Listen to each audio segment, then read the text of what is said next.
नमस्कार दोस्तों, बहुत बहुत स्वागत है आपका अपने channel incredible study with RP में। और आज के वीडियो में हम लोग बात करेंगे संगम युग के बारे में। इसके पहले मैंने संगम युग का पार्ट 1 अपलोड किया है, और अगर आपने पार्ट 1 नहीं देखा तो आप देख लीजिए, जाकर प्लेलिस्ट पर अवेलेबल है।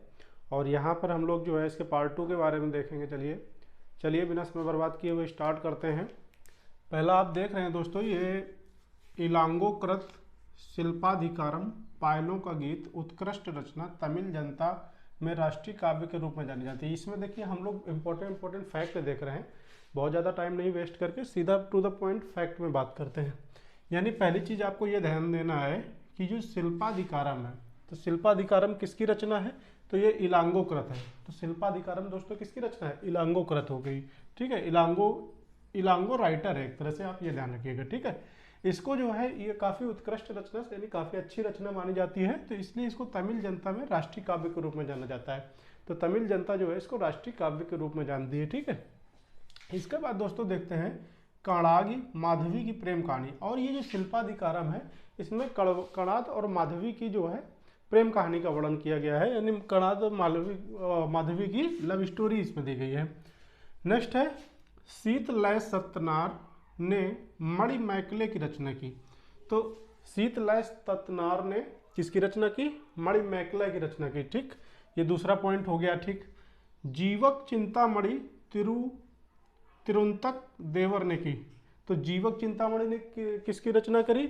तो तिरुंतक देवर ने करी। तो देवर ने जीवक चिंतामणि की रचना करी, इसे याद रखिएगा, इतना याद कर लीजिएगा, देवर ने जीवक चिंतामणि की रचना की। ठीक है, अगला है तिरुवल्लुवार ने दोस्तों तिरुकुरल ने रचना की। तो ये तिरुवल्लुवार जो है उसकी रचना है किसकी? तिरुकुरल की रचना। तिरुकुरल ने तिरुवल्लुवार की रचना की। ये थोड़ा आपको यहाँ पर थोड़ा कठिन शब्द मिलेंगे देखने को। ठीक है, लेकिन थोड़ा सा परेशान मत होइएगा, थोड़ा थोड़ा याद रखिएगा। जैसे तिरु है तो इसका आसानी से आप याद रख सकते हो। ठीक, तिरुवल्लुवार ने तिरुकुरल की रचना की। अगला है इरामावतारम कम्मन, रामायण तमिल संस्कृत। यानी आप देखिएगा इरामावतारम। तो इरामावतारम दोस्तों किसने रचना करी है? तो इरामावतारम की रचना दोस्तों कम्मन ने करी है। ठीक है, कम्मन का आप नाम सुने होंगे। कम्मल ने जो है इरावावतारम की रचना करी, इरामावतारम।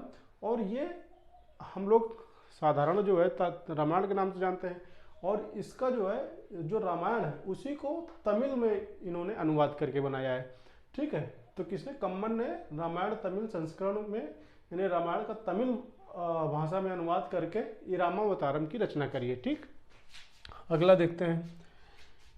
संगम साहित्य को 2 श्रेणी में बांटा गया है, एक अकम और दूसरा पुरम।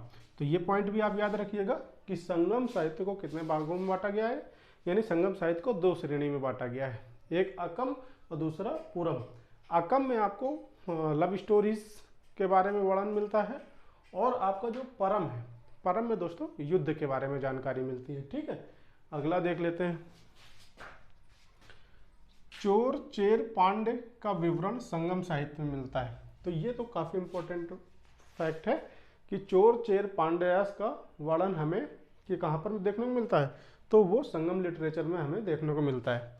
अब यहाँ पे मैंने छोटा सा डायग्राम बनाया है, अगर आप देख पा रहे होंगे तो इसमें देख रहे होंगे कि ये ईस्ट है, ये नॉर्थ है, ये वेस्ट है, ये साउथ है। आपका नॉर्थ ईस्ट में देखेंगे तो ये चोलों का वर्णन किया है, यानी नॉर्थ ईस्ट में आपके चोल शासन करते थे, और जो पांड्य थे आपके, यानी साउथ ईस्ट में आपके पांड्य शासन करते थे। और ये जो चेर देख रहे हैं ये आपके साउथ वेस्ट या दक्षिण पश्चिम में चेर शासन करते थे। चेर मुख्यतः केरल वाले भाग में शासन करते थे, और इधर साइड ये आपके ईस्ट और साउथ में आपके पांड्य रूल करते थे, और नॉर्थ ईस्ट में आपका चोल हो गया। सर्वाधिक शक्तिशाली जो है चोल थे। तो सर्वाधिक संगम साहित्य में हमें इस चीज़ की जानकारी मिलती है कि सबसे ज़्यादा प्रतापी कौन थे? तो वो चोल थे। ठीक है, यानी उनके पास चोला ज़्यादा था। ठीक है, जैसे रंगदे बसंती चोला होता है, तो रंगदे बसंती चोला से आप याद रखिएगा कि चोल जो है सबसे ज़्यादा, उनके अंदर काफ़ी जिगरा था, तो वो सबसे ज़्यादा प्रतापी शासक हुआ करते थे, सबसे ज़्यादा शक्तिशाली होते थे। इनका जो प्रतापी राजा था वो करिकाल था, ठीक। और जो करिकाल था वो ब्राह्मण मत अनुयायी था। तो ये ध्यान दीजिएगा कि संगम साहित्य में सबसे ज़्यादा प्रतापी शासक कौन थे, तो वो चोल थे, ठीक। और चोलों में सबसे ज़्यादा प्रतापी शासक किसका नाम मिलता है, तो वो करिकाल का मिलता है। करिकाल जो है ब्राह्मण मत अनुयायी होते हैं, ठीक।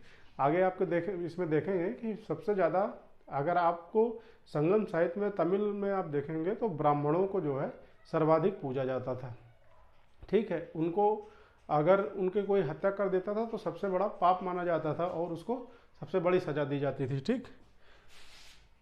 चेर आपके जो है केरल प्रांत में थे। तो चेर कहाँ पे थे दोस्तों, केरल प्रांत में थे। प्रमुख राजा उदयम जीरल, नेंदु जीरल, सेनुगुट्टवन। तो कौन कौन से हुए प्रमुख राजा, उदयन जीरल, नेंदु जीरल और सेनुगुट्टवन। ये जो दोस्तों सेनुगुट्टवन था ये अधिराज की उपाधि धारण करता था, ठीक। तो अधिराज की उपाधि कौन सा राजा धारण करता था, किसमें हम बात कर रहे हैं, चेर के बारे में। चेर कहाँ पे है आपका, ये है आपका चेर। तो चेर में जो है सबसे ज़्यादा प्रतापी शासक कौन होते थे, प्रतापी शासक तो मैंने बताया कि ये लगभग सभी थे। ये सेनुगुट्टवन जो था वो अधिराज की उपाधि धारण करता था और चेर जो है केरल प्रांत में रहते थे, ठीक है। केरल प्रांत वाला हिस्सा जो है इनके हिस्से में आता था। अब इसके बाद कुछ और इम्पोर्टेंट फैक्ट देख लेते हैं। पांड्य जो है कावेरी के दक्षिण में राजधानी मदुरा।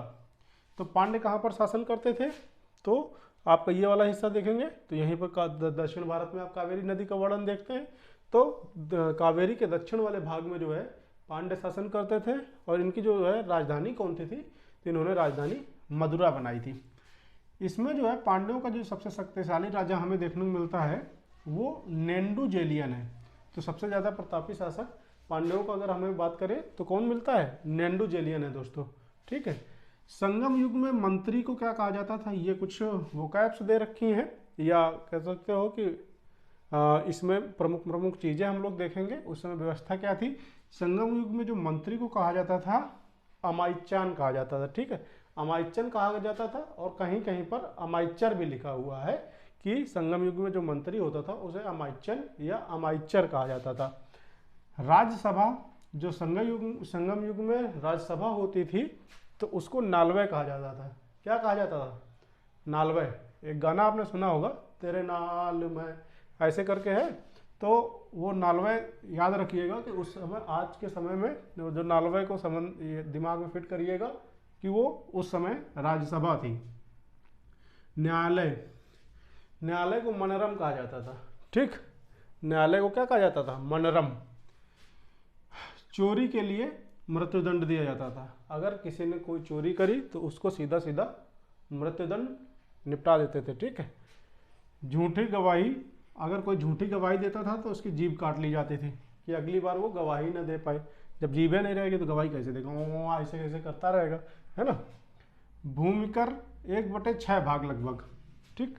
तो ये लगभग था, भूमिकर 1/6 भाग था, लेकिन इसके पुख्ता सबूत नहीं है कि 1/6, जरूरत के हिसाब से इसको घटाया बढ़ाया भी जाता था, ठीक, लेकिन 1/6 भाग था। सेना जो है चतुरंगड़ी सेना होती थी, अश्व गज रथ पैदल सिपाही, ठीक। तो चतुरंगड़ी सेना का मतलब 4 तरह के लोग थे। अश्व यानी जो घोड़े में सवार रहते थे, गज हाथी, रथ, पैदल सिपाही, ठीक है। तो ये 4 तरह की चतुरंगड़ी सेना थी। भैया उस समय जो समय था वो कैसे देखते थे, तो जल घड़ी से समय देखते थे। आजकल डिजिटल वॉच आ गई है, उस समय जल घड़ी होती थी, कैसी थी पता नहीं, ठीक, लेकिन जल घड़ी से वो लोग टाइम देखते थे, ठीक। ब्राह्मण उदय संगम काल में तमिल प्रदेश में, यानी तमिल प्रदेश में सबसे पहला ब्राह्मणों का जो उदय हुआ वो हमें संगम साहित्य में देखने को मिलता है। और ये जो है मांस व सूरा सेवन करते थे, ठीक, मांस खाते थे और बकार्डी लेमन भी लेते थे, ठीक। तो ये ब्राह्मण जो है, ब्राह्मण का जो है मांस और सूरा का सेवन करते थे, ठीक।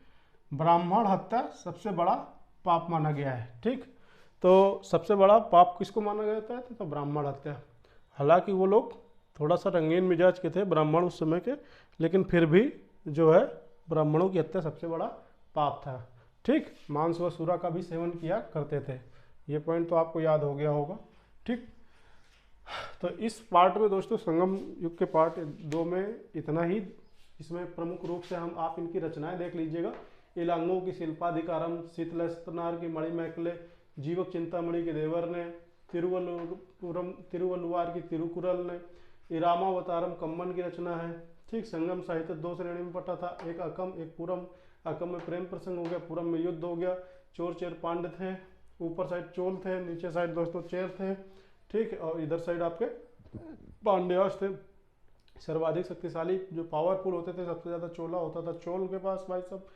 और चेर जो है आपके केरल प्रांत में थे। प्रमुख राजा जो है थे इनके उदयनजीरल, नेंदुजीरल, जीरल जीरा जीरा जीरा डाल देना इसमें, उदयनजीरल, नेंदुजीरल, सेनुगुट्टवन। और सेनुगुट्टवन जो थे आपके अधिराज की उपाधि धारण करते थे। और जो करिकाल सबसे ज्यादा प्रतापी शासक था इसका, वो ब्राह्मण मत अनुयायी होता था। पांड्य जो है कावेरी के दक्षिण में रहते थे दोस्तों, ये देखा था, तो कावेरी के दक्षिण में पांड्य थे। और राजधानी इनकी दोस्तों मदुरा थी।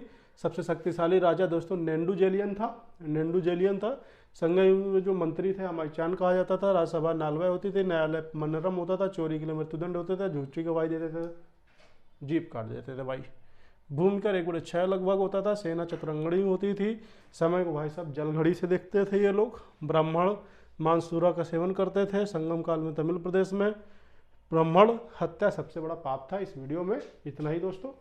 अगर वीडियो सही लगा हो तो चैनल को सब्सक्राइब कर लें। आगे आपको और भी वीडियोस मिलते रहेंगे। इस वीडियो में फिलहाल इतना ही। Thank you very much. Next ही जल्द ही इसका पार्ट 3